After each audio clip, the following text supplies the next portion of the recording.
नमस्कार विद्यार्थी मित्रांनो, स्पर्धा परीक्षा डिजिटल लर्निंग या YouTube चॅनलवरती आपल्या सर्वांचं स्वागत आहे।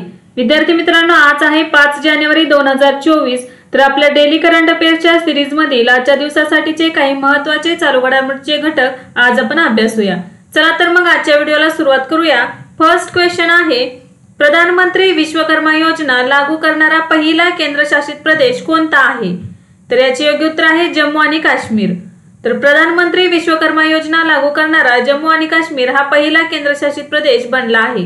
तर पंतप्रधान नरेंद्र मोदी यांनी 17 सप्टेंबर 2023 रोजी विश्वकर्मा जयंती दिवशी प्रधानमंत्री विश्वकर्मा कौशल सन्मान योजनेचा शुभारंभ केला होता।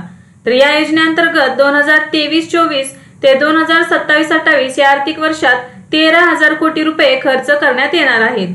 तर देशभरातील सुमारे 30 लाख पारंपरिक कारागिरांना या योजनेचा लाभ होणार आहे। तर प्रधानमंत्री विश्वकर्मा योजना लागू करणारा पहिला केंद्रशासित प्रदेश आहे जम्मू आणि काश्मीर। नेक्स्ट क्वेश्चन आहे, तर विद्यार्थी मित्रांनो, आपण करंट अफेअर्स 2024 साठी 2 प्लॅन्स आणलेले आहेत। यामध्ये एक आहे इयरली प्लॅन, हा 251 रुपयांचा आहे, आणि दुसरा आहे मंथली प्लॅन, तो 26 रुपयांचा असणार आहे। तर यामध्ये आपण डेली पीडीएफ ची करंट अफेअर्सची डेली पीडीएफ देणार आहोत, वीकली रिव्हिजन पीडीएफ असणार आहे, आणि मंथली वन लाइनर पीडीएफ असणार आहेत। तर विद्यार्थी मित्रांनो, आपल्यासाठी डेली पीडीएफ देण्यात येणार आहे, तर त्याची तुम्ही प्रिंटही करून घेऊ शकता। तर हे सर्व पीडीएफ तुम्हाला स्पर्धा अभ्यास या ऍप वरती उपलब्ध होणार आहेत, तर नक्कीच या ऍपला भेट द्या। चला नेक्स्ट क्वेश्चन बघूया। एम.एस. स्वामीनाथन पुरस्कार 2023 कोणाला प्रदान करण्यात आला आहे?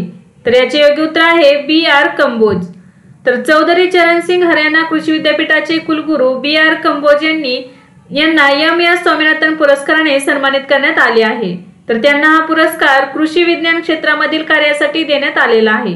प्रोफेसर कंबोज यांनी राष्ट्रीय आणि आंतरराष्ट्रीय जर्नल्स, पुस्तके आणि तांत्रिक जर्नल्स मध्ये सुमारे 300 शोध निबंध आणि लेख प्रकाशित केले आहेत। तर एम.एस. स्वामीनाथन पुरस्कार 2023 बी.आर. कंबोज यांना देण्यात आलेला आहे। नेक्स्ट क्वेश्चन आहे, इंडियन ऑइल कॉर्पोरेशनचे नवीन संचालक कोण बनले आहेत? तर याचे उत्तर आहे रश्मी गोविल। तर रश्मी गोविल या सार्वजनिक क्षेत्रातील इंडियन ऑइल कॉर्पोरेशनच्या नवीन संचालक असतील, त्या मानव संसाधन विभागाचे संचालक असतील। तर त्या सध्या आयओसी मध्ये कार्यकारी संचालक आहेत। तर रश्मी गोविल यांची नियुक्ती रंजन कुमार महापात्र यांच्या जागी झाली आहे। तर इंडियन ऑइल कॉर्पोरेशनची स्थापना 30 जून 1959 रोजी करण्यात आली। त्याचे मुख्यालय आहे नवी दिल्ली येथे, आणि अध्यक्ष आहेत श्रीकांत माधव वैद्य। नेक्स्ट क्वेश्चन आहे, कोणत्या राज्याच्या मुख्यमंत्र्यांच्या हस्ते 200 इको बसचे अनावरण करण्यात आले? तर याचे योग्य उत्तर आहे आसाम। तर आसामच्या मुख्यमंत्री हिमंत बिस्व शर्मा यांनी गुवाहाटीमध्ये 200 इलेक्ट्रिक बसेस लॉन्च केले आहेत। तर हा उपक्रम आसाममध्ये प्रदूषणमुक्त वातावरण निर्माण करण्याच्या उद्देशाने सुरू केला आहे। तर आसाम सरकारचे 2025 पर्यंत गुवाहाटीमध्ये 100% हरित सार्वजनिक वाहतूक व्यवस्था स्थापन करण्याचे उद्दिष्ट आहे। तर इलेक्ट्रिक बस फ्लीट व्यतिरिक्तच सीएम शर्मा यांनी गुवाहाटीमध्ये नॅशनल कॉमन मोबिलिटी कार्ड म्हणजेच NCMC ही लॉन्च केले आहे। तर हे कार्ड कशासाठी उपयोगी आहे? तर गृहनिर्माण आणि शहरी व्यवहार मंत्रालयाने विकसित केलेले NCMC हे प्रवास, टोल टॅक्स आणि किरकोळ खरेदीशी संबंधित विविध व्यवहार सुलभ करण्यासाठी डिझाइन केलेले बहुमुखी वाहतूक कार्ड म्हणून काम करेल। तर आसाम राज्याच्या मुख्यमंत्र्यांच्या हस्ते 200 इको बसचे अनावरण करण्यात आलेले आहे। नेक्स्ट क्वेश्चन आहे, राजीव गांधी स्वयंरोजगार स्टार्टअप योजना कोणत्या राज्यात सुरू करण्यात आली आहे? तर याचे योग्य उत्तर आहे हिमाचल प्रदेश।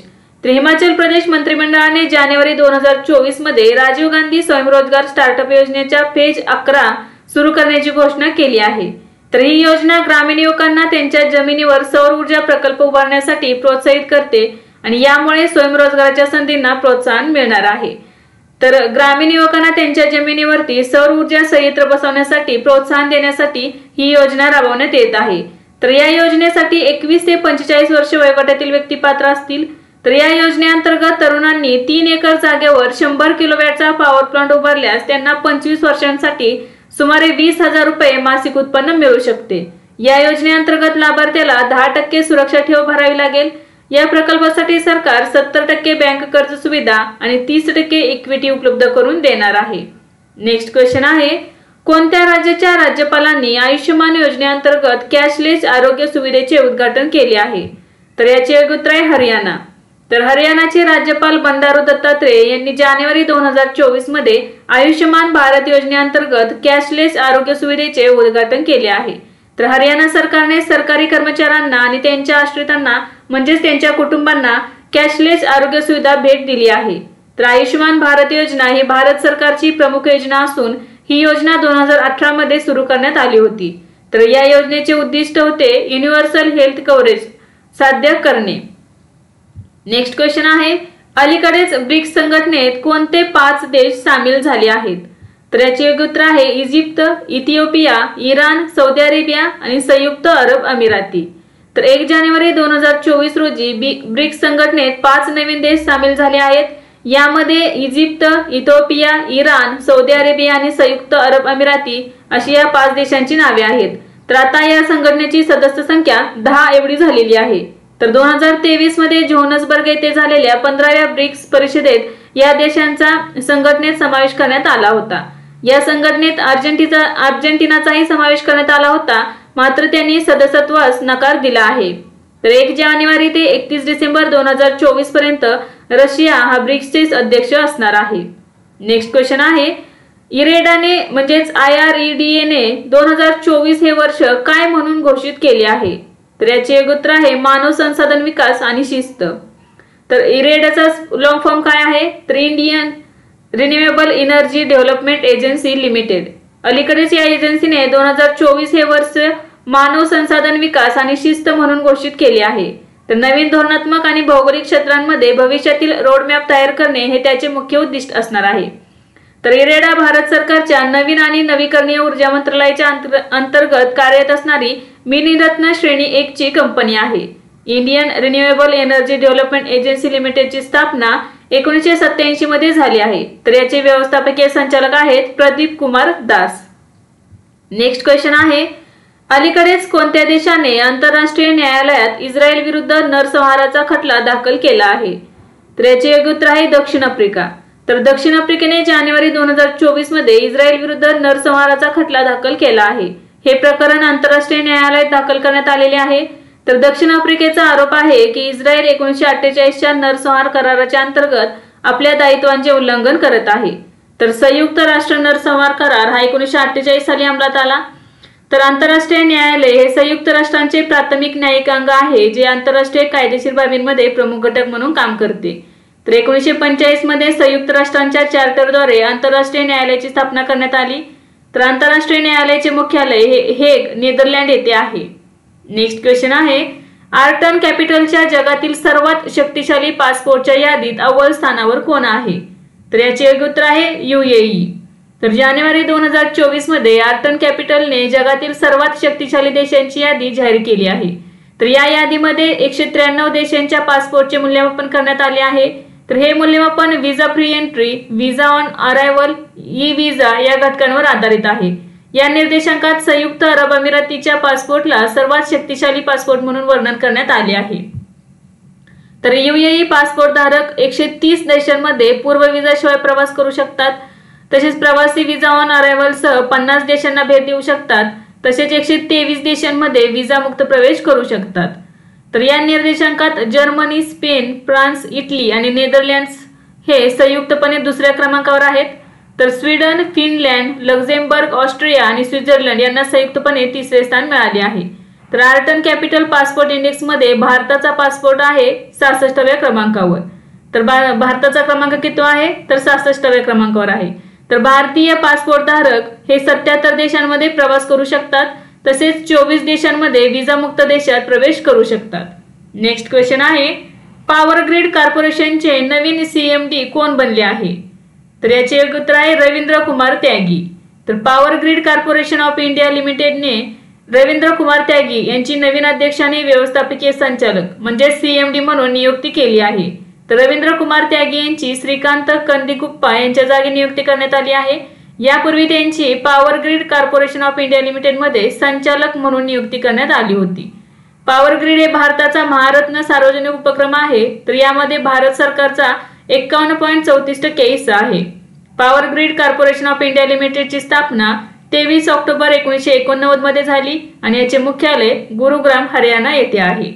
नेक्स्ट क्वेश्चन आहे, संगीता कलानिधी पुरस्कार 2023 कोणाला मिळाला? तर याचे उत्तर आहे बॉम्बे जयश्री।